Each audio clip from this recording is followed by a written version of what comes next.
What is the best line to use on a bait cast reel? This is one of the main questions that gave me trouble when I was starting out and when I first started throwing a Baitcaster. Back when I first started using one of these, we didn't have ChatGPT or YouTube to help us out. We had to go out there and figure it out ourselves. Anytime that I would ask a seasoned angler like my dad or my uncle or my grandpa what line I should use on my Baitcaster, they always gave me the same response. It depends on what you're fishing for. I couldn't stand that answer. I know that that makes sense, and I know there's different lines for different situations, and that's fine. I wanted a line that I could put on my Baitcast reel and use for any situation no matter what. And after 17 years of using a Baitcast reel, I finally found the perfect combination of line to put on a Baitcast reel to use it for whatever you're going after. And in today's video, I'm gonna show you exactly what it is. Now there's thousands of different variations of fishing line, but there's three main ones that everybody knows and uses and is most common. And that's gonna be fluorocarbon, monofilament, and braid.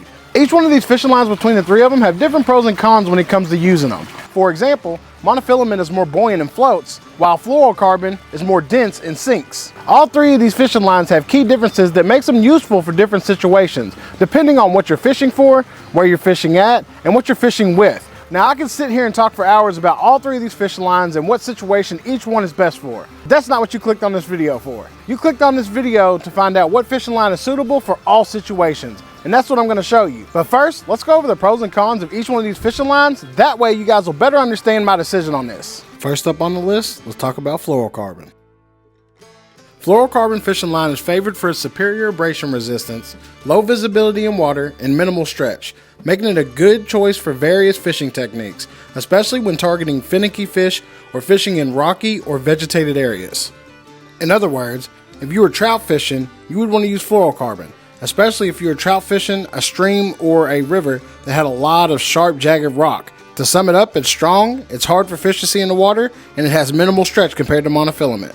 The cons, it's pretty pricey, pretty rigid, and not the best for topwater baits. The next fishing line that I want to talk to you guys about is good old monofilament. Monofilament is pretty much your bread and butter. It's good for almost everything. It's probably the first line you'll start out with fishing, and it is really good for beginners. This is the line that your grandpa used and his grandpa used. Monofilament is definitely a go-to, especially when you're first starting out and you don't know too much about fishing line. There is some cons to it though. For one, it's very buoyant. It's not the best for fishing on bottom, fishing in current, or fishing lures that like to deep dive. Also, one other downside to using mono on a bait cast reel is that it does backlash a lot easier than fluoro or braided line. So make sure when you decide to use it that you're aware of that and don't overspool it.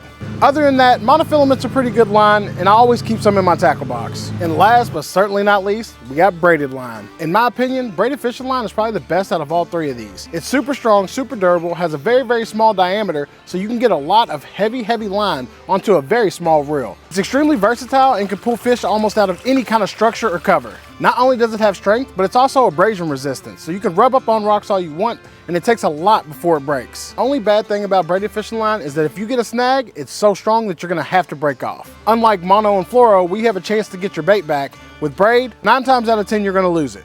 Now that we went over all the pros and cons of all three of these fishing lines, I'm gonna show you guys exactly what I use and why. Here you go.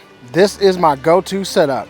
As you see, we got 40-pound braided line, and not only that, we got it tied off to a fluorocarbon leader going down to my bait. This rig right here is what I fully recommend and what I've been using for every one of my bait cast setups for the last 16 years. With this rig right here, you get the benefit of having that strong braided line that's very reliable and versatile, along with having that fluorocarbon that's very resistant and also really hard for the fish to see in the water. This combination right here does not miss, and this is what I've been using for the longest time. This is my go-to fishing line to put on any bait cast combo. Whatever you're fishing for, the combination of braid and fluorocarbon works so well together. If you guys haven't tried it, I definitely suggest you do. I think you guys will be really surprised at the results. And there you have it. That is the best fishing line combo to put on a bait cast reel. I really hope you guys enjoyed this video. If you do, make sure to drop a like and subscribe if you're not already.